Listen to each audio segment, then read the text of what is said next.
Hello everyone, welcome to the second episode of the DDoS and Cybersecurity Hangout presented by Nexusguard.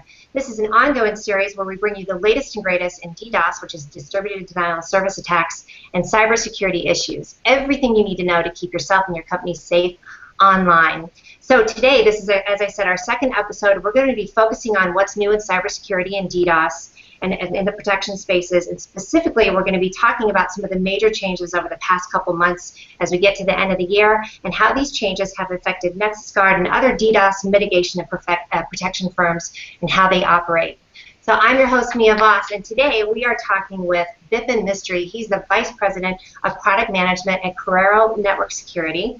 Let me tell you about Bipin. He has over 26 years of industry experience in the telecommunications industries, having served as a chief architect of mobility for Juniper Networks to help define their service and security needs in a rapidly evolving mobile environment. So before that, Bipin drove the service provider architecture and strategy for Cisco systems and was in charge of the voice over IP, which is VoIP line, for 3Com.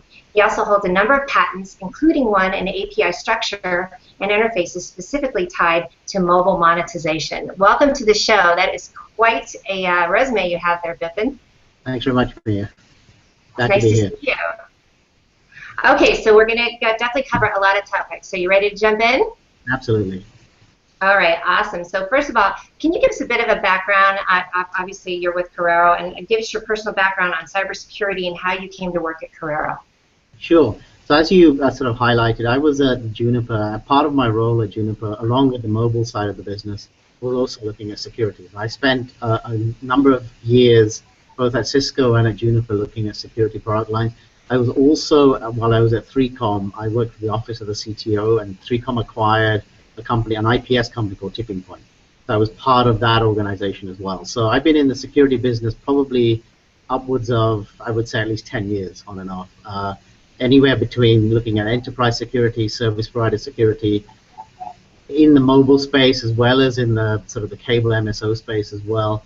And that varies from between IPS firewalls, malware, and more recently, over the last year, I joined a company called Corero Network Security, and their primary focus is looking at DDoS systems or DDoS protection, both visibility and protection.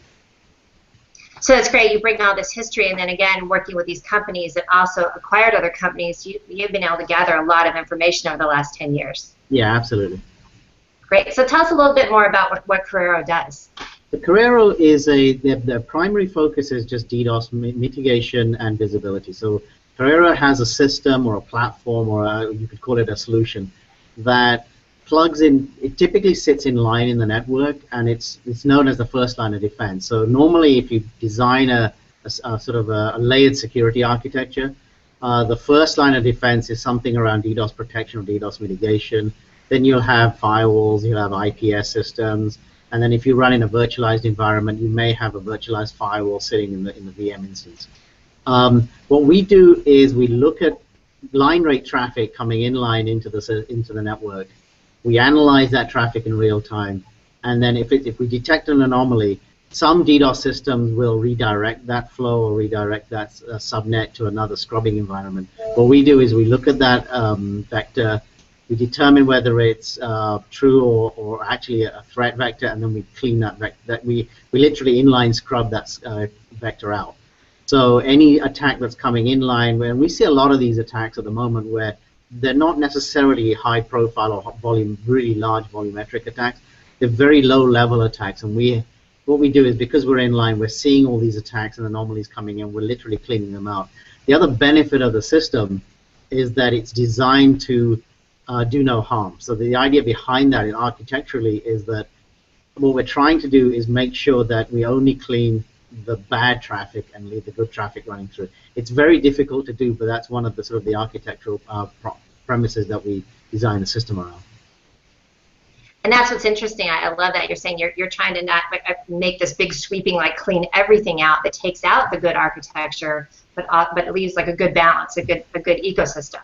Yeah, absolutely. I mean, typically most service providers, or the way they normally handle DDoS attacks, is that they will black hole route something. So they'll see an attack or an anomaly come in, they'll send it to potentially a scrubbing environment, or they'll get an upstream router to to look at that subnet and clean that and just basically block all traffic at that destination address or that destination subnet.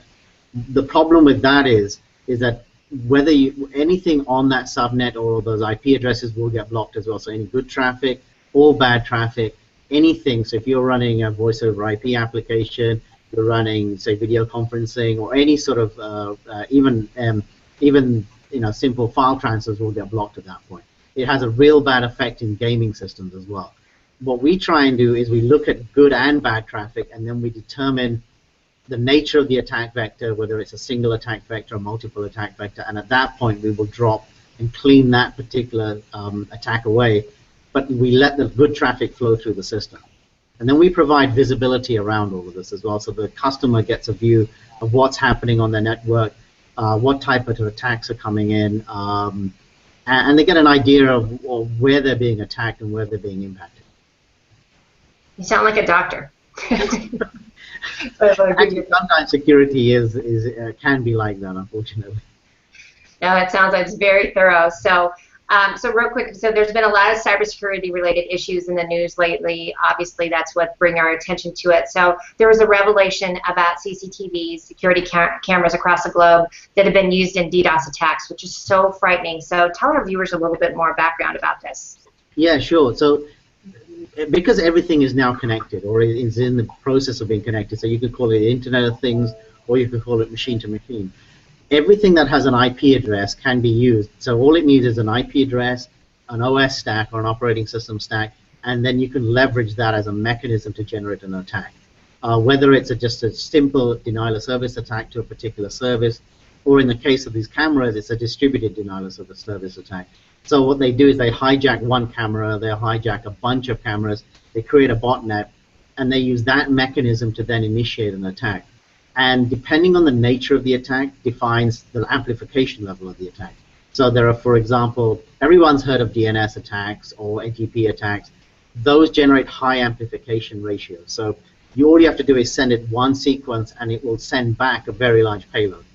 To initiate an attack using M2M or Internet of Things, you have to hijack a number of hundreds of devices.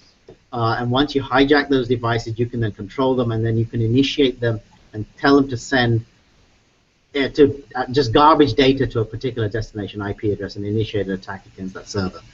So in taking hold of cameras, as I said, because M2M and IoT is becoming really prevalent now, you could use that as a mechanism to attack almost anything you want. For example, your cell device, your smartphone, there are hundreds of millions of these devices attached to the radio network.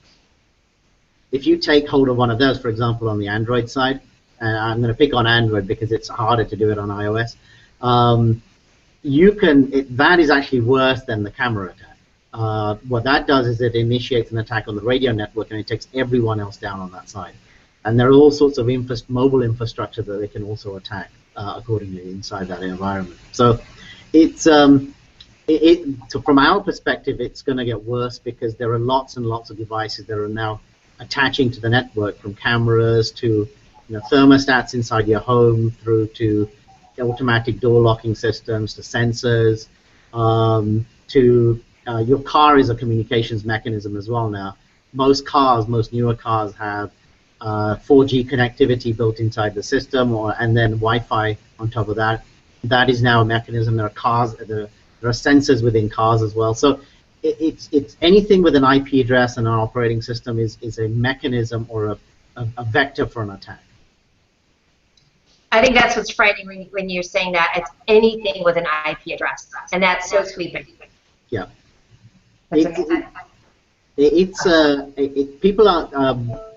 People like the fact that you can connect lots and lots of devices and you can control lots of things across the web, but the flip side of all of this is that now you have a mechanism and a different source of devices to use to initiate attacks.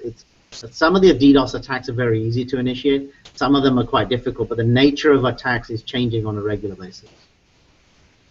And I see we have a couple comments. Whether the future will be strong in cyber attack, DDoS attack, is that the future trend? Sorry, could you just repeat that? Oh, it was a question: is the future, whether the future will be strong, and with cybersecurity DDoS attack, is that the future trend? Yeah, it is. I mean, so IoT is it's here to stay, right?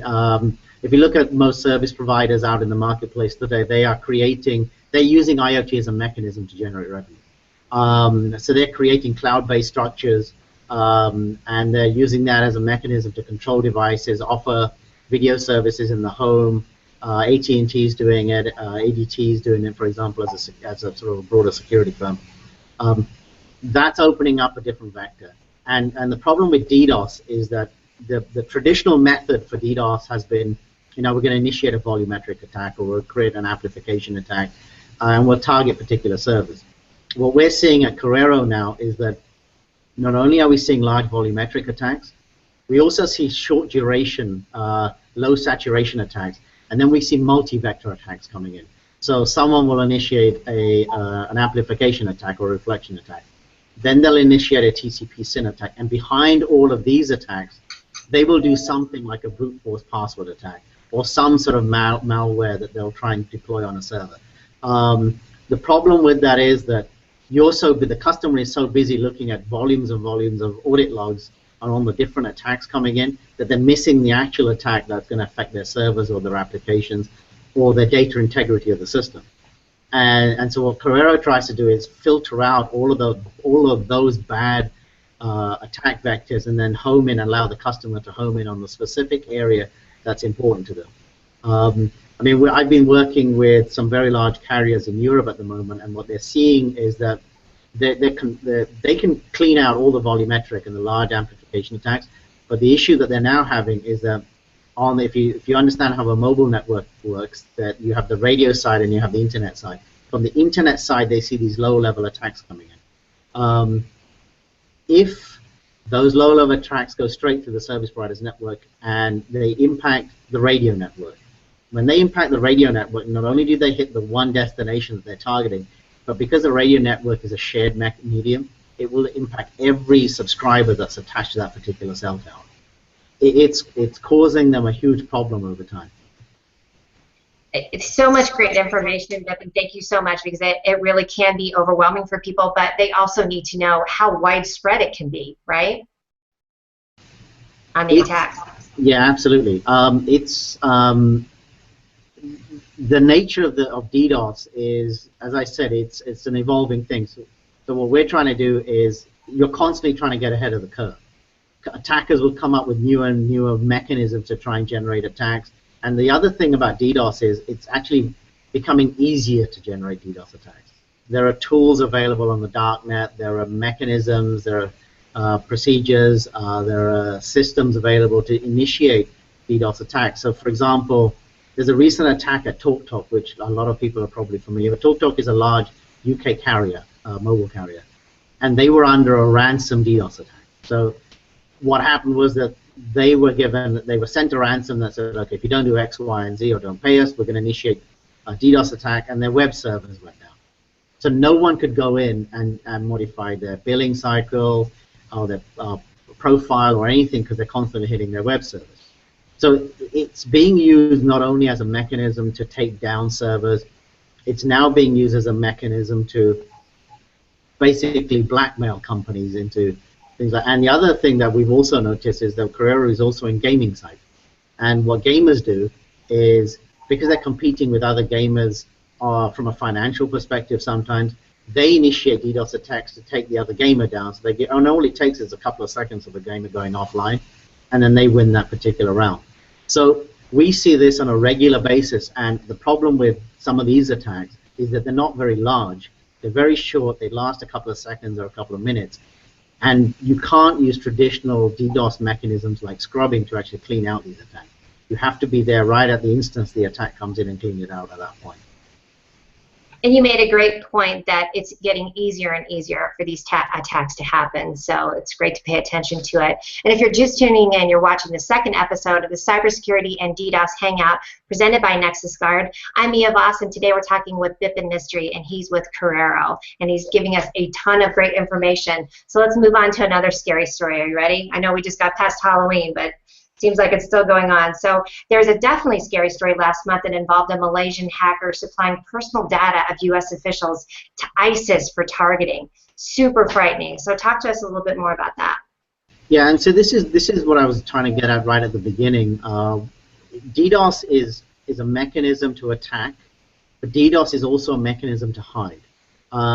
So the traditional method has been, you go to a website, you go to an infected website, they install some application or bot on your system, and it sits there and it then gets activated, and it's a mechanism to try and pull data off your system. What we've also found attackers doing now is that they initiate, let's assume it's a camouflage attack, so they'll initiate some sort of DDoS attack. And then that will go in, and you're busy trying to clean up, they're taking your servers down, you're taking your network equipment down. What you're not seeing is the actual low-level attack that these guys are also using, that you're so busy looking at the front end of the attack, you're missing this very low-level attack. And all this is doing is it's not a DDoS attack. It's actually a mechanism to try and either extract data from specific servers, break into a particular service, so say a brute force password attack, as an example, or use some other mechanism to actually extract data from important data from your system. So we see that on a regular basis as well now. And the problem with DDoS is it generates a lot of volume of traffic. So all you're seeing is lots and lots of, all your log files are filling up, so on your routers, your firewalls, and typically most firewalls fail in line. So that's the way a firewall has been designed. If it sees an attack, if it can't handle an attack, it will fail in line, and it lets all the traffic flow straight through to the server, and then the server is the last point that gets impacted. And that's why, from Corero's perspective, we see a lot of vendors out there with a combination of firewall and DDoS systems, as an example. The way we look at some of this is that you should have separate elements protecting different attack vectors. Some systems are very good at, IPSs and firewalls or next generation firewalls are very good at that type of protection. DDoS systems are very good at just protecting against DDoS, and then you'll have other antivirus software on your servers and other. The other thing I want to mention in all of this is that we also see attacks from legacy protocols that are run on the network. So a lot of organizations and companies out there have been using lots of very old, say, NetBIOS, for example, or RIP as a routing protocol. Those were 20, 30 years ago in terms of their, what they were allowed to do and what they were supposed to be doing. Those should be taken off the network, because those are now being used as a mechanism to attack as well. So some of this is basic housekeeping. You shut down the ports you don't use, you shut down the applications that the server's not using, you shut down any legacy environments that you have, you clean all of that out, and then you start looking at, all right, I need a defense architecture or a layered defense strategy in my network, all the way from the server side, whether you're using a virtualization environment, then you protect at that level as well. And then you work your way out to your trust point or your entry boundary of the network. So on a housekeeping standpoint, how often are you saying, so you think people should go through and obviously clean out and get rid of that ancillary or extra type of things? And then how often do you think people should go back in and check that out and just make sure that things haven't sort of popped up that they weren't aware of? They should. I mean, the problem is that security tends to be, a couple of years ago, security was the last thing people did. Nowadays, it seems to be it's becoming forefront in most people's minds, but most organizations should at least have a security audit on a fairly regular basis. Any new server or application they bring online, they should do an assessment of potentially any security holes that exist inside that application. On a cleanup perspective, you should do that probably once every 3 to 4 months, just to understand what's running on your network, what servers are out there, what ports are open, just do a standard scanning at a very basic level. Will tell you what's open, what isn't open, what services are active, which ones shouldn't be active. Basic things like what's your password policy and what's your password procedures. What traffic is encrypted compared to not encrypted traffic. There's normally a security policy that most very large corporations will have. As you go further down, obviously, small and medium enterprises may not do. What we do is we do audits as well, and because we're trying to protect our customer base, we will regularly go out and just do a quick assessment of their services, what services are running, how tight or how hardened their servers are, what applications are running. It's just to be honest, it's very basic housekeeping. You wouldn't leave your house and leave the door open or the front door wide open. Same sort of thing. You can provide as much protection inside, but you have to have the physical security measures in place as well. Sounds like we should just go with every season change. You get a season change, summertime, boom, you go get your things cleaned up. So, real quick, so several teenagers were arrested in a fairly large Dutch DDoS ring recently. Does that surprise you that they were so young? I mean, they're as young as 14. It doesn't, and it comes back to my point that it's actually very easy to generate a DDoS attack. I mean, for example, there are servers on the internet which haven't been patched. So you can go onto the net and you can find, literally trace out exactly what servers are active, where the DNS servers are, where the NTP servers are, whether they have the latest patches on. And there are tools out there that will initiate low-level attacks, slow and low attacks, layer 7 attacks, and it's becoming easier and easier to generate these types of attacks. It really doesn't surprise me that that there are 14-year-olds out there using various tools. They modify tools as well. So what they end up doing is they take an existing attack vector, they modify it slightly. The other thing that we found is that attackers will probe a network. They will try and work out what devices you have in the system, what layers of security you have, what their threshold values are within that system, or within your layered protection environment. And then they will try and work out, well, if you have particular threshold set, I'm going to go in just below that. Or I notice you have this thing in line, I'm going to try and break that system, and I know it's going to fail in line. So it isn't just a simple case of they modify scripts and initiate various forms of attacks. They're becoming very smart nowadays in the way that they determine what is in the customer's network, how they probe the network, which ports are open, they run port scans. What they do is they look at what responses are coming back.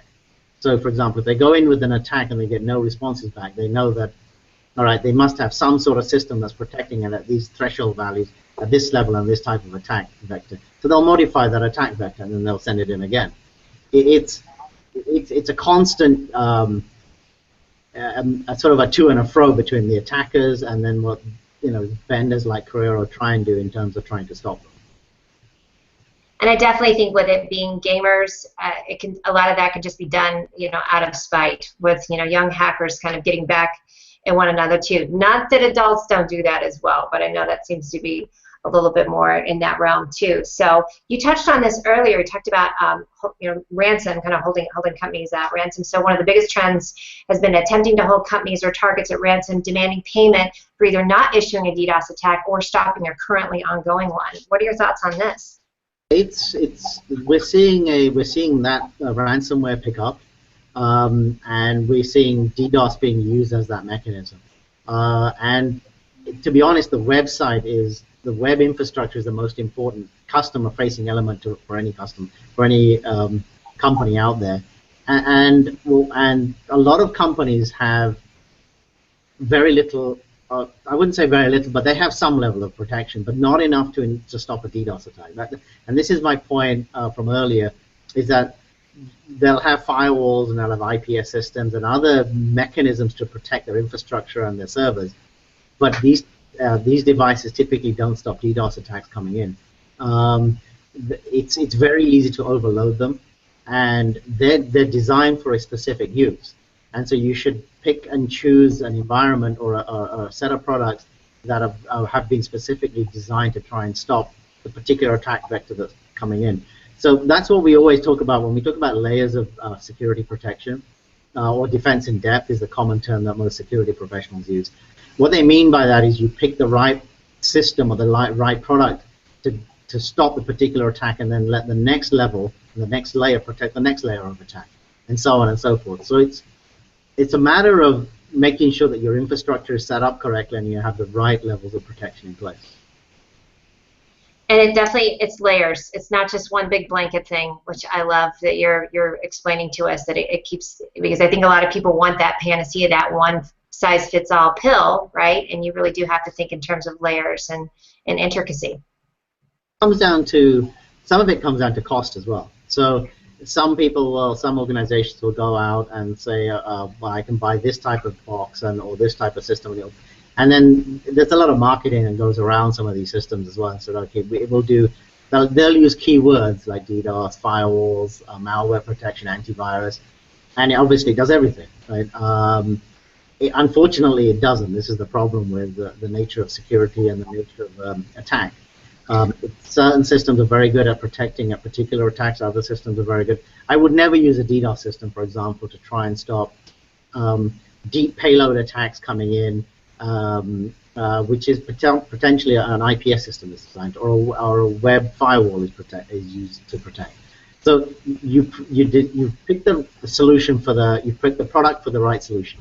In the same way that if you're building a house, you're not going to pick a hammer to put an entire framework together. It's not going to work. In that same mechanism, you should pick the right product to do the job, and make sure it's placed in the right part of the network as well. Tons of great information. We have time for one more question. And if you're just tuning in, you're watching the end of our second in the series of the DDoS and Cybersecurity Hangout presented by Nexusguard. I'm Mia Voss, and today we're talking with Bipin Mistry. He is giving us a ton of great information. So if you're just tuning in, go back to replay and catch all the great information. So one more thing we're going to cover. So noted cybersecurity expert and author Brian Krebs from Krebs on Security recently had a hacker send him a package of heroin in order to try and frame him with the police. Have you heard of anything crazy as that before? To be honest, that's the first time I've heard of something like that. I've never known hackers or attackers doing that to try and discredit a security expert. It doesn't really surprise me that they're starting to do something like this, but it's the first time that I've actually heard of something like that. But as I said, it's an ever-changing field and an ever-changing, and the real issue in a lot of this is that it's just becoming so easy to initiate attacks, to try and stop systems from applications from working, to take down services. And the other thing is that as the environment starts moving into more of a virtual world, so you're now running not appliances, but you're now running servers, and that servers, it could be a router, it could be a switch. You're elastically firing up, increasing your infrastructure. That is another mechanism. Now you have a server. A server is a great tool to attack other servers. Whereas a router or a switch is designed and hardened typically, and all its function is to route and pass traffic. A server does multiple functions. So now you have another mechanism, and it's becoming easier to use that as a botnet, for example, to initiate attacks as well. So it really comes down to some of security, unfortunately, is understand what your environment is, understand the services you're running, remove anything that you're not or you don't need anymore. Make sure particular port services are down that are not used. If you have a virtual infrastructure, make sure you have the right level of protection in the VM environment as well. And then use the right equipment for the right level of both protection as well as visibility. Those two things go hand in hand. Extremely important that you have the right level of visibility into what's happening on the network and on your servers and your services, and then you have the right level of protection in place as well. Tons of great information. To me, that story sounded like something out of Law and Order, quite honestly. So it's great to hear you fill us in on that and get your take on it too. Since, as you said, you've been in this industry for a while, so you've seen a lot of things come through. So we're going to wrap it up here, Bipin. Do you have any last-minute ideas or thoughts for us? Just basically, as I said earlier, it's a case of I mean, I don't want to scare people out there, but DDoS is becoming easier to initiate. It also has a smoke screen for other types of attacks coming in. It isn't just volumetric and amplification or reflective attacks anymore, or the 300 gig attacks that people talk about. It's very low level, low saturation attacks that are very short in duration. They cause more damage, and we see that on a regular basis. There are all sorts of other windows that people are now using. There are gaming servers that are now used to initiate amplification attacks as well. It isn't just standard DNS or NTP or SSDP type protocols.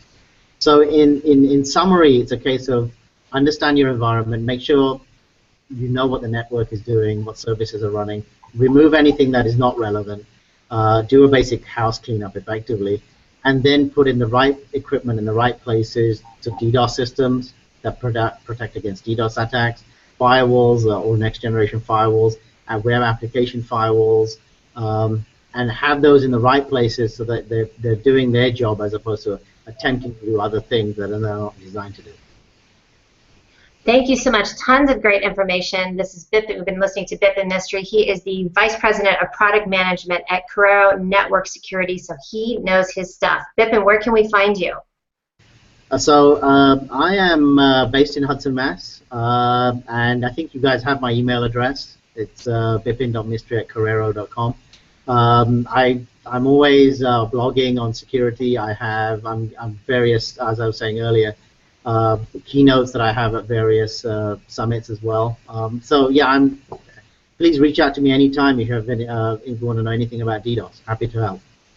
Awesome. Thank you so much. And we are wrapping this up. This is the second episode of the Cybersecurity and DDoS Hangout presented by Nexusguard. And definitely make sure to go to nexusguard.com. Go there. They have white papers, information, all types of great blogs that they put out there. Also subscribe at the Google Plus page for Nexusguard. And stay tuned for our next episode. Thanks, everyone.